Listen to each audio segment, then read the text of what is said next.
den, vážení posluchači, vítám vás u dalšího dílu podcastu Veřejné zakázky, který produkujeme pod časopisem Veřejné zakázky. Dnešní téma nebude úplně 100% zakázkové, nicméně zakázek se týká velmi, a to je otázka bitriggingu. Pro toto téma jsem si pozval kolegu, zástupce z Úřadu pro ochranu hospodářské soutěže Petra Hanáka. Petře, ahoj. Ahoj, Michale. A nebudeme to, Petře, zdržovat. Co je to bitrigging? Tak jak začít? Bitrigging. Je to cizeznějící slovo, ale v podstatě je to věc, na kterou můžeme narazit velmi často v souvislosti s veřejnými zakázkami, byť se to nemusí zdát. Kdybych to měl úplně zjednodušit, tak je to v podstatě kartelová dohoda v rámci veřejných zakázek, ale nemusí být i pouze v rámci veřejných zakázek, může být i v soukromých zakázkách, ale náš úřad z drtivé většiny pracuje s těmi bitriggingy, které se týkají čistě veřejných zakázek. Takže bitrigging, to znamená nějaká dohoda uchazečů, účastníků zadávacích řízení na veřejnou zakázku. A může se projevovat několika různými způsoby.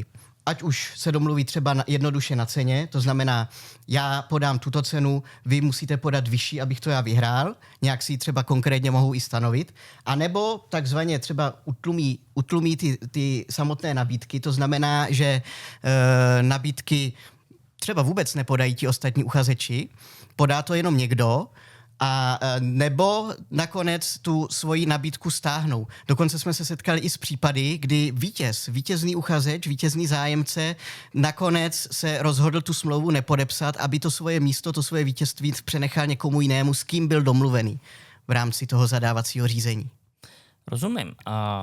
Asi teďka zkusím pominout ten, řekněme, nejkřiklavější případ, kdy se ty firmy opravdu domluví na cenách a pokud k tomu úřad získá nějaké důkazy, tak je to asi relativně jednoduché rozhodování.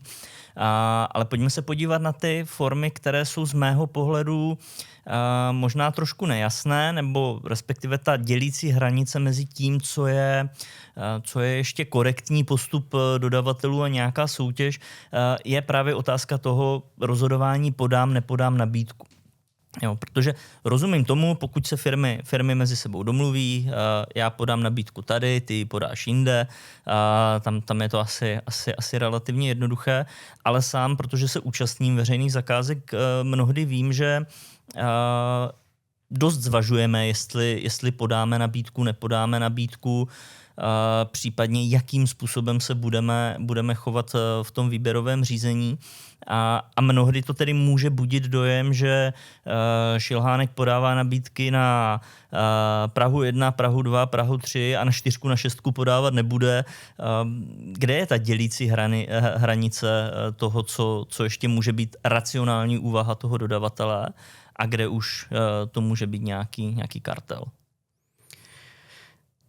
Tak v tomhle případě si myslím, že jakoby tvoje úvaha jako účastníka toho zadávacího řízení, pokud je učiněná zcela samostatně, tak je z pohledu zákona o ochraně hospodářské soutěže v pořádku. V podstatě se dá říci, že ve všech případech. Tam je ta dělící čára, že nesmíš to svoje rozhodnutí o tom, kde se budeš účastnit, kde podáš nabídku, případně když si to rozmyslíš a stáhneš ji, tak ta úvaha nesmí být činěna s žádným z tvých konkurentů. Rozumím, takže řekněme, ten první klíčový bod je otázka, jestli ti konkurenti mezi sebou jsou domluvení nebo nejsou domluvení. A teďka mě napadá další taková jako dílčí věc, a to je nějaké, řekněme, územní rozdělení. A teďka zase moje otázka, co když to územní rozdělení vlastně vznikne spontánně? To znamená, řeknu hloupě, jedna firma bude dělat Moravu, druhá firma bude dělat Čechy, s tím, že to dává logiku, protože jeden sídlí v Praze, druhý sídlí v Brně, má ty kapacity a navíc ten trh je tak malý, že tam jsou vlastně 2 nebo třeba 3 firmy. Jak se na tohle dívá úřad, kdy je to jako opravdu může i teoreticky vznikat jakoby mimoděk?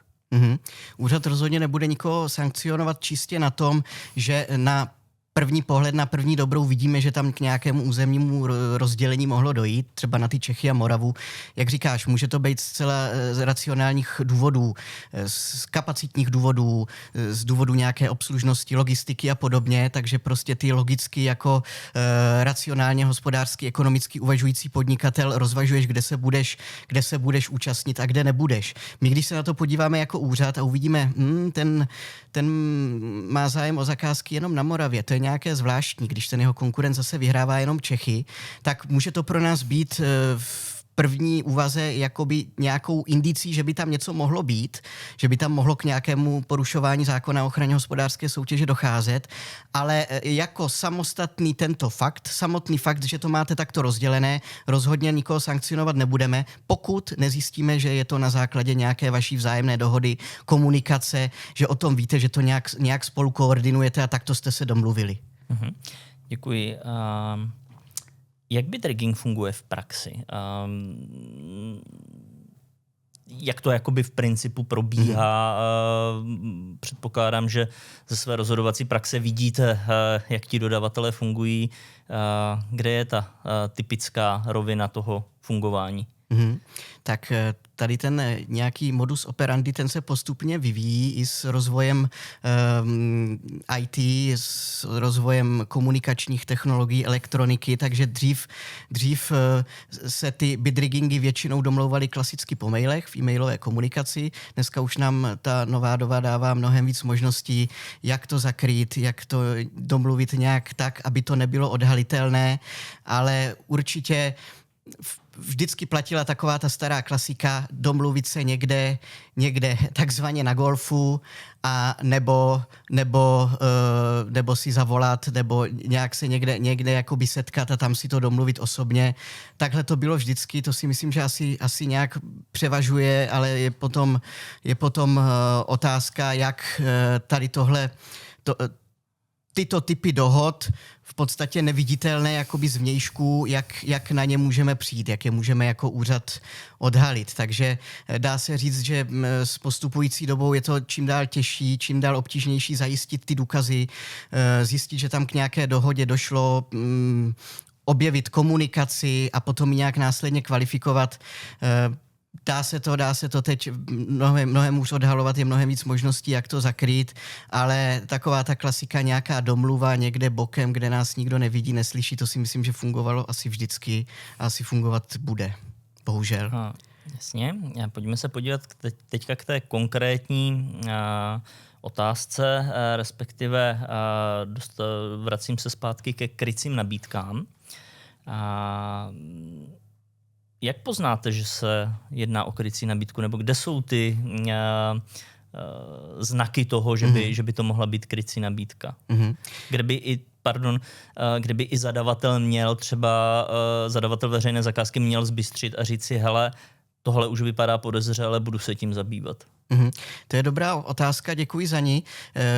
Tady jen odbočím, že náš úřad poslední dobou pořádá i školení přímo pro zadavatele, kde je tady na ty různé indicie, na ty snadno na první pohled odhalitelné znaky možného bitriggingu upozorňujeme, kde je školíme, jak si toho všimnout, jak to podchytit a řeknu je i teď vám. Takže úplně nejzákladnější jednoduché věci jsou, pokud najdeme v nějaké samostatné nabídce od jednoho uchazeče nějaké prvky, nějaké části, třeba skopírovaného textu, podobných chyb, podobné grafické úpravy, která se objeví právě v nabídce nějakého jeho konkurenta.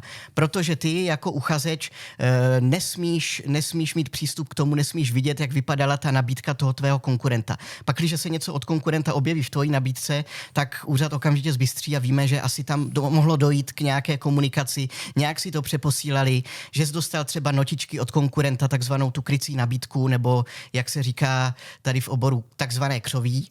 Takže určitě je potřeba zvystřit, když je tam vidět něco, co už se objevilo u konkurenta.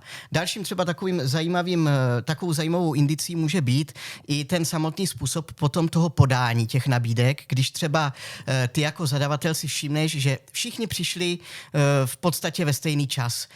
Někdy buď před uplynutím lhůty pro podání nabídek, nebo i v průběhu, ale jakmile přijdou někdy v podstatě ve stejný čas, třeba s několika minutovými odstupy, nebo při nejhorším i společně, tak to naznačuje, že to mohlo být nějakým způsobem koordinováno, protože ta pravděpodobnost, že všichni přijdou ve stejnou chvíli to podat, tak je poměrně malá, aby se to dalo nějakým způsobem racionálně vysvětlit.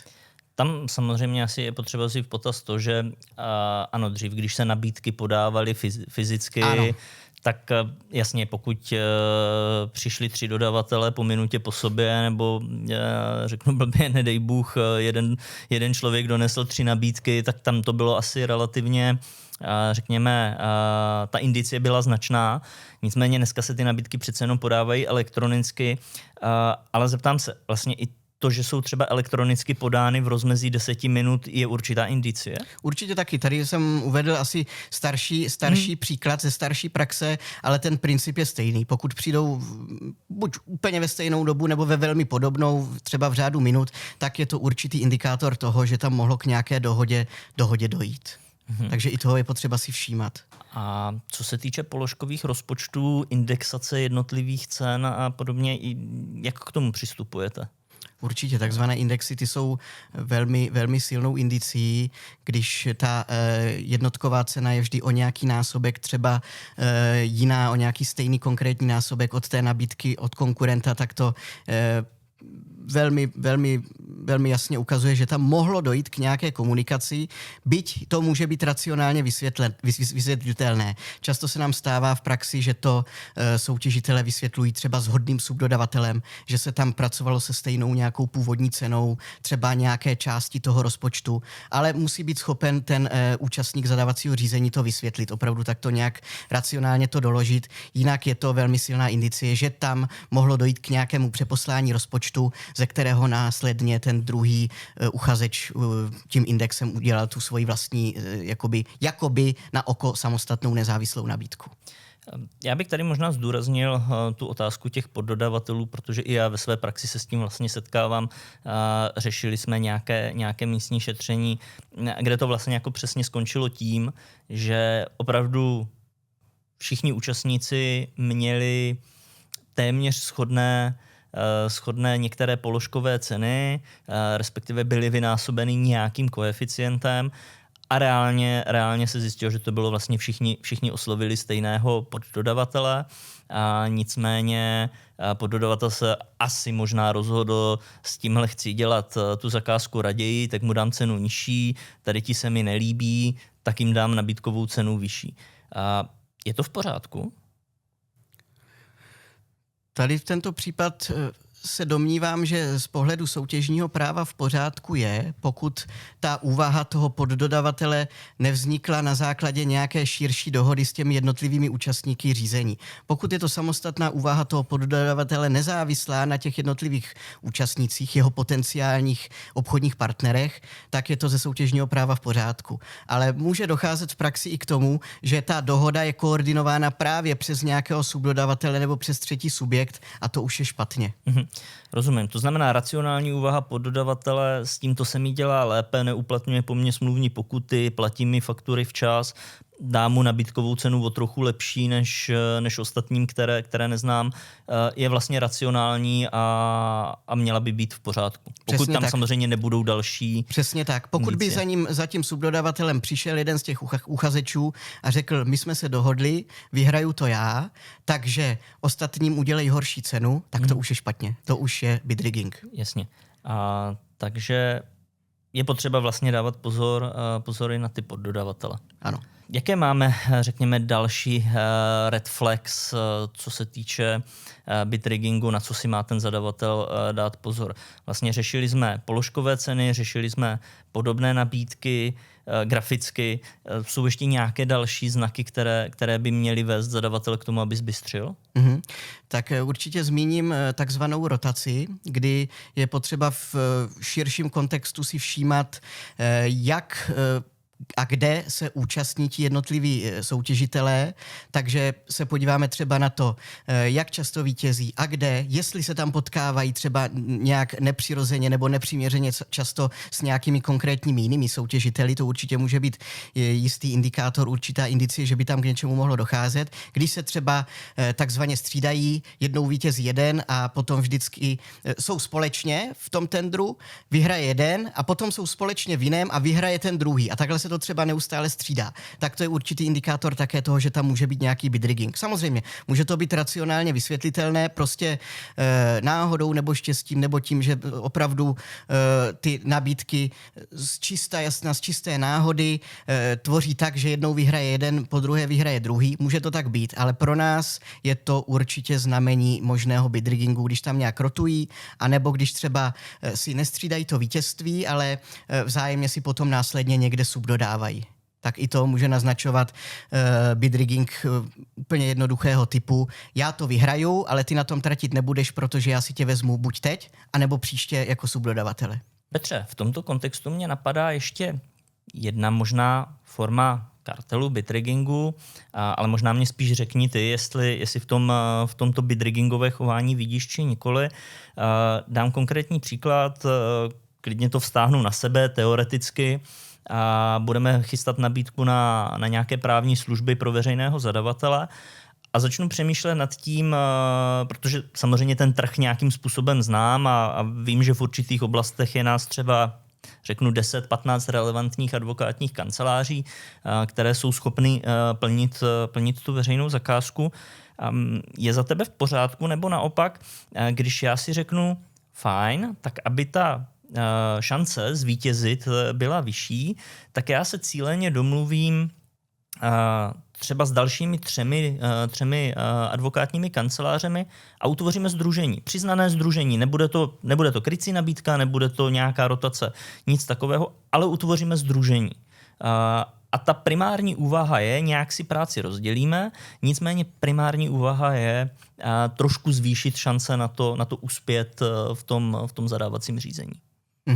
To je taky dobrá otázka. Ta sdružení tohoto typu sama o sobě nejsou z pohledu zákona zakázána, ale musí být ospravedlněna tím, že bez nich v podstatě nemůžete vyhrát. Že bez existence sdružení sami o sobě nejste schopni podat plnohodnotnou konkurenční nabídku. Potom je to ospravedlnitelné a pokud je to všechno takto transparentní, tak je to v pořádku.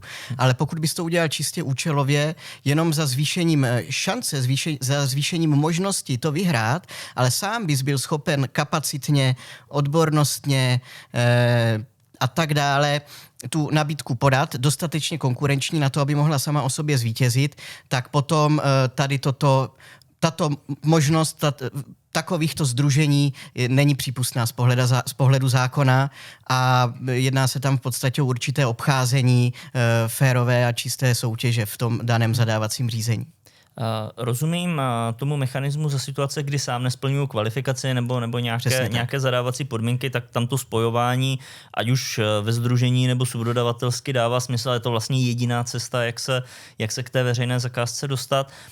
Ale napadá mě, protože se stávají situace, kdy prostě opravdu 100% splňuju kvalifikaci, nabídku bych mohl podat sám, ale vlastně si říkám, je to velká zakázka, je to teoreticky pro mě velké sousto, spojím se na to, protože, a teďka si jen tak jako off topic řekneme, trošičku jakoby snížíme tu konkurenci, ale vlastně dává mě to i racionální smysl v tom, že si nějakým způsobem vykryjeme kapacity. Půlku udělám já, půlku udělá parťák ve sdružení, nebo má třeba trošku lepší expertízu v některých částech toho plnění. Tam by to mohlo být v pořádku teoreticky. Tomu rozumím, tam už je to na takové hraně, ale důležité je právě to kritérium toho, jestli jsi schopný tu nabídku podat sám. Rozumím tomu, že ti to může nějakým způsobem pomoct, nějak ti to ulevit třeba tvému dalšímu provozu, můžeš se věnovat i jiným podnikatelským aktivitám, ale pokud jsi schopen podat tu nabídku sám, tak by si sám podat měl, protože tímhle způsobem jakoby dostáváme do hry víc těch subjektů, dáváme více subjektům možnost v podstatě nepřirozeně na té zakázce profitovat a vyhrát ji, když by mohli vyhrát jenom samostatně samostatně. Takže toto už by se dít nemělo. Pojďme na další téma. Co má dělat zadavatel, když má podezření? To znamená, řekli jsme si ty různé red flags, já tam nějaké vidím, typicky třeba podobná grafika. Co mám jako zadavatel udělat? Určitě ne to, co se možná nabízí jako první věc, a to rozhodně neoslovovat ty uchazeče, ty účastníky zadávacího řízení. To je to nejhorší, co ty jako zadavatel můžeš udělat, protože na to upozorníš a povede to prakticky k tomu, že okamžitě zlikvidují veškeré důkazy tady o téhle své protisoutěžní činnosti. Takže ty bys to měl udržet v tajnosti, chovat se dál tak, jak normálně, jako by se nic nedělo, jako bys nic nezjistil, pokud možno tak dokončit to zadávací řízení a informovat o tom náš úřad. To je ten nejlepší postup, který můžeš udělat jakoby v tom prvním kroku. Určitě s námi komunikovat, informovat nás a my už potom těm zadavatelům potom doporučujeme, co třeba dělat, jak třeba postupovat dál, ale rozhodně se nepouštět sám do nějakých akcí toho typu, že oslovíte ty uchazeče nebo jen někoho z nich, nebo že zastavíte to zadávací řízení už třeba přímo s tím obhájením, odůvodněním, že to je z důvodu jaksi indicí nebo podezření na možný bid rigging. To je to nejhorší, protože tím v podstatě úřadu potom zmaříš jakékoliv další šetření. Rozumím. Na druhou stranu si říkám, pokud jsem veřejný zadavatel, tak asi nechci uzavírat smlouvu s někým, u koho mám důvodné podezření, že se na mě lidově řečeno domluvili a podali pouze krycí nabídky. Umíš si tedy představit i tu situaci, že to zadávací řízení nedotáhnu do konce, ale ani ho pro tuto chvíli nebudu rušit. To znamená, budu relativně pasivní v posuzování, hodnocení nabídek a vlastně budu čekat na nějakou zpětnou vazbu od úřadu, jestli už můžu zrušit zadávací řízení nebo v něm můžu pokračovat. Je tohle cesta? Určitě, to si myslím, pokud tady ta možnost je pro tebe jako pro zadavatele, tak je to určitě dobré řešení. Nějakým způsobem to prodloužit, oddálit ten podpis smlouvy, ten samotný výběr, ale už v té době rozhodně nějak komunikovat s úřadem a očekávat, co dál, jaký bude další krok potom ze strany úřadu. My jsme se setkali v praxi třeba i s tím, že ten zadavatel měl nějaké podezření, asi poměrně silné, a vyřešil to tím způsobem, že vyloučil toho uchazeče, u kterého podezření měl, a přímo mu to odůvodnil, že má podezření na bid rigging. To bylo to úplně to nejhorší, co mohl udělat. Toho konkrétního přímo tvrdě na to upozornil, takže tam je pak prakticky nulová šance najít nějaké konkrétnější důkazy, třeba nějakou komunikaci zachytit a podobně, protože oni to jednoduše zlikvidují. Stává se to často? Tady tohle, že v podstatě přijdete k situaci, kdy už vlastně asi ani nemá smysl cokoliv šetřit, protože tam došlo k tomu vyzarazení?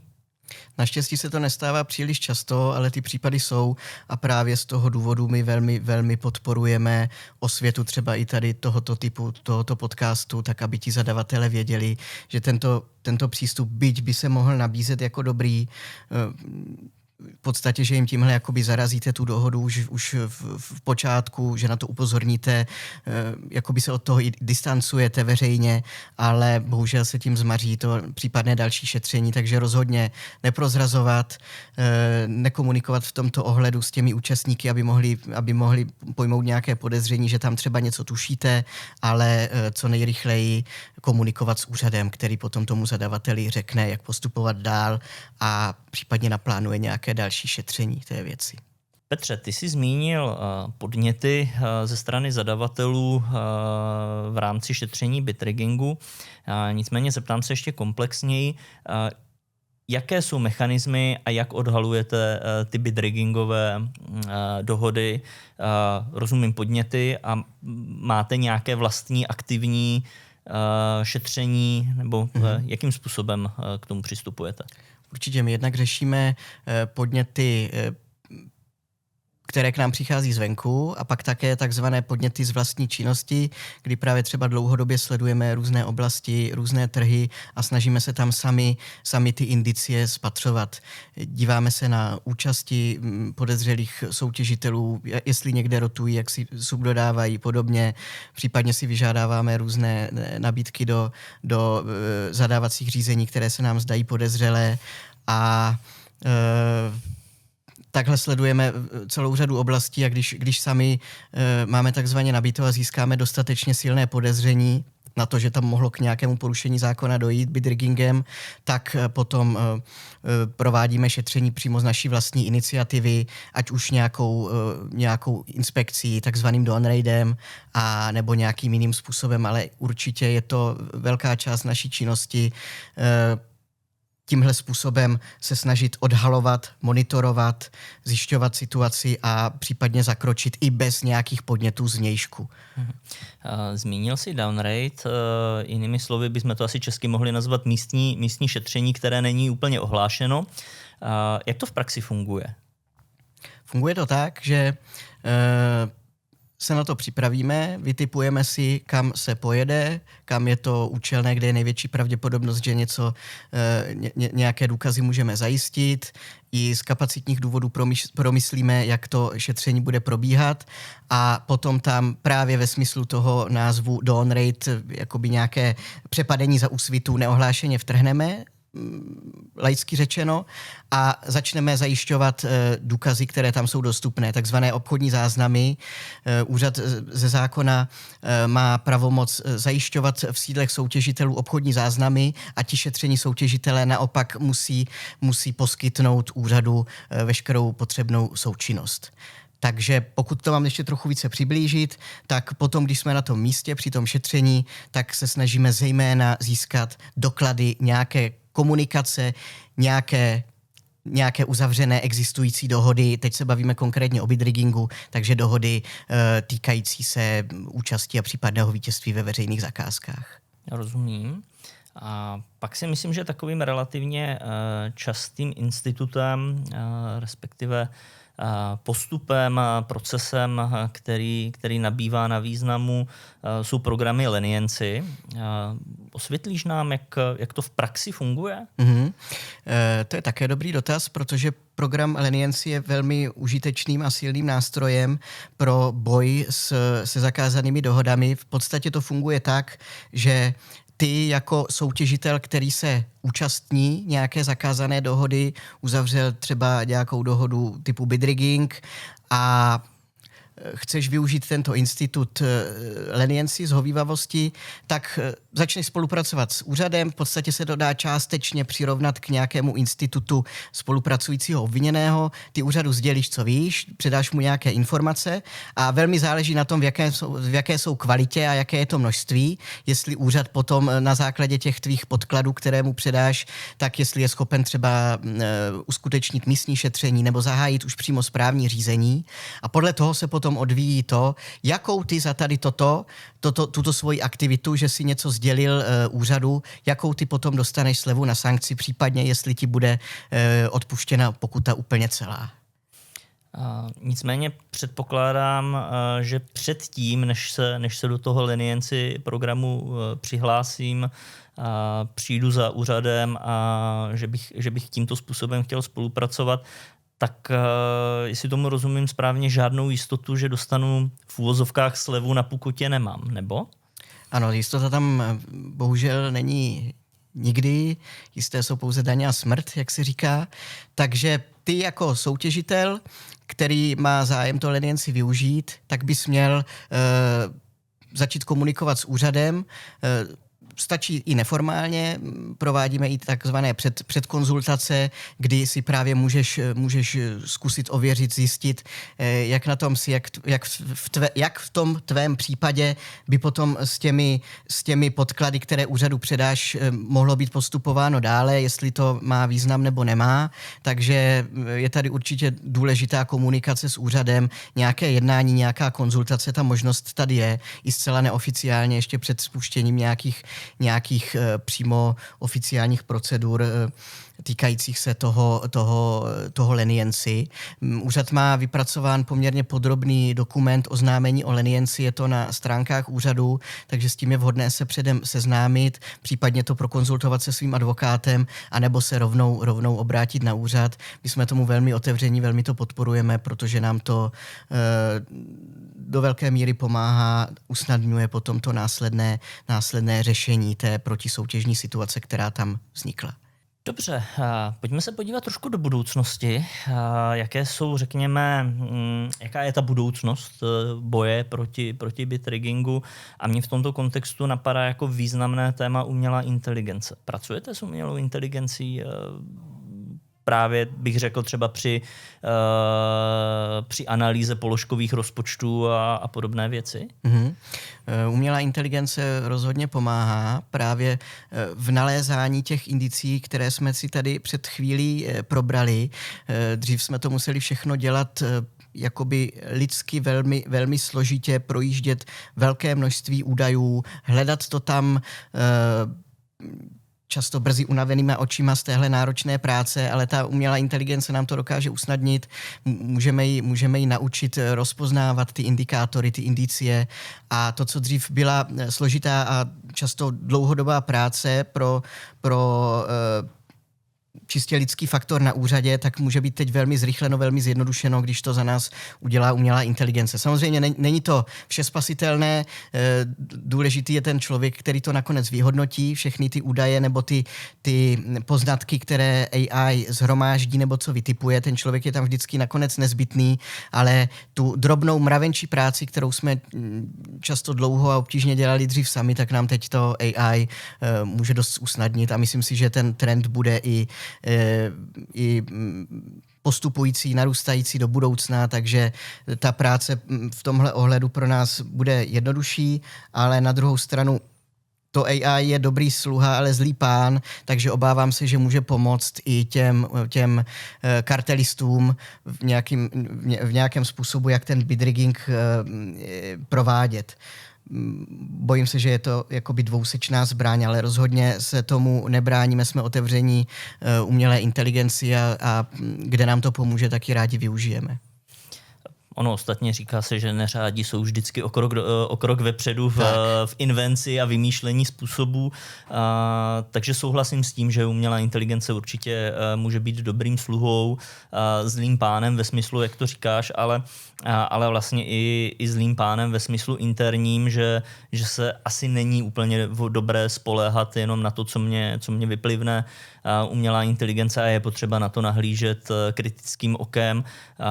A proto i já jsem přesvědčen, že naše profese úplně s umělou inteligencí neskončí, ale naopak budeme schopni asi rychleji, efektivněji zpracovávat obrovské objemy dat. Z hlediska budoucnosti si myslím, že je ještě jedno velké téma na stole. To je navrhovaná novela nejenom zákona o zadávání veřejných zakázek, ale i právě soutěžních předpisů. Řekl bys nám ve stručnosti v kontextu bitriggingu, co by ta novela měla přinést za pozitivní aspekty, ať už pro úřad, pro hospodářskou soutěž obecně,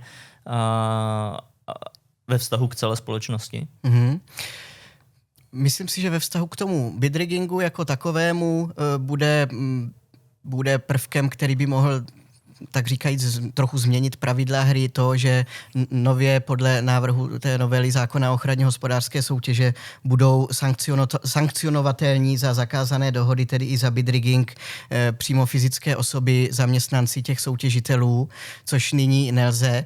Nyní dle trestního zákoníku jsou s tím spojeny s bitriggingem a se zakázanými dohodami některé skutkové podstaty trestných činů, ale v praxi se neděje příliš často, že by za to ty fyzické osoby byly souzeny, byly trestány, takže tady si myslíme, že nám to může dát trochu více možností, jak s těmi zakázanými dohodami bojovat, když budeme moci sankcionovat my v našem správním řízení jako Úřad pro ochranu hospodářské soutěže i fyzické osoby, to znamená třeba manažery, kteří konkrétně stáli za uzavřením těch kartelových dohod, těch bitriggingů a nejenom ty jejich právnické osoby, ty soutěžitele, tak jako je tomu doposud. Takže takže tam si myslím, že může nastat nějaká změna. Doufejme, že k lepšímu, uvidíme, co nám přinese praxe. Znamená to, že i třeba lenienci programu se bude moci účastnit jenom ta fyzická osoba v uvozovkách třeba i proti svému zaměstnavateli? Ano, ten lenienci program na to bude navázán. Rozumím.